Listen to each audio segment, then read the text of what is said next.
Alright guys, I thought I'd do a calculus and kinematics type of problem here, and we're going to start with a proof of the ideal launch angle. As you guys know by now, it's 45 degrees, but I'm actually going to run through and prove it right here. It's actually not too bad. I'm going to make a couple of little tricks that make the math easier, but in reality it's not too bad. So we start out, we've got any sort of launch coming off flat ground. That's key. Flat ground's key. Makes math easier. We get 45 degrees. Otherwise, it's going to vary. Okay. We have our initial launch angle theta here. We've got whatever our initial velocity is, v. Now, from that, we can split into x and y. We got change in x. Now, the acceleration of x is 0. The v initial x is going to be, again, related to v and theta. Okay, so it's going to be v cosine theta. And our time. Okay? V final x is not important here because it's going to be the same as v initial x. So we got y. Change in y equals, well, this is the part we're going to have trickiness here. Okay? You could solve it with change in y equals 0, right? Because it's got to come all the way back down. Now I'm not going to do it that way. It makes the math a little trickier. I'd rather avoid that. So instead, I'm going to make change in y a question mark. I'm going to split it in half. Okay, I'm going to do this problem like we're getting to the top. Remember, it's symmetrical. We know it's exactly symmetrical, so if I can maximize it to here, if I can set the problem halfway, we're going to be good. Now what that means is instead of knowing what change in y is going to be, we're going to know what change in our acceleration of x is going to be negative 9.8. V initial y is going to be v sine theta, and v final y is going to be 0. And we don't know time. Okay, now this is the key one here. So we can either set it up where this is 0 or this is 0. Obviously not both. Either way will work. This way is going to give us easier math. Otherwise we have a square root, and that's not going to make it easy for us. Okay? So, again, we're looking for a maximized change in x, which means we have to have an expression for change in x. Now, as we know, we need at least 3 other things to get an expression for anything kinematically. We got acceleration v initial, but no time. So we got to get time from the y direction.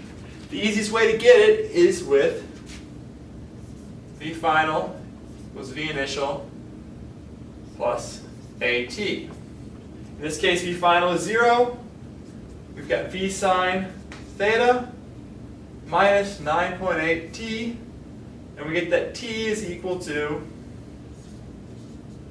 v sine theta over 9.8. And that's t for both of them because it always carries over. And again, this is t for this. Now, we can set this up for change in x now. Okay, we know that change in x is going to be equal to v initial x t plus 1/2 at squared. So we know acceleration is 0, so term goes to 0. Okay? So that gives us what change in x equals v cosine theta times the v sine theta over 9.8. Now this is the part where we want to maximize. Okay, this is where the calculus comes in. Okay, if we want to maximize change in x, we have to take the derivative and solve it for 0. So we want to take the derivative with respect to theta, because theta is what we're varying. We're trying to find the ideal launch angle. Okay, so take the derivative. We're going to get delta x dt, or d theta, sorry, I always say dt, but we want d theta. And that's going to be equal to, we're going to use the product rule here, okay, v over 9.8 times cosine theta d sine theta d theta, okay, plus sine theta d cosine theta d theta. Okay? When we do that, we will get And again, we set it equals 0. 0 equals v over 9.8 times cosine squared theta minus sine squared theta.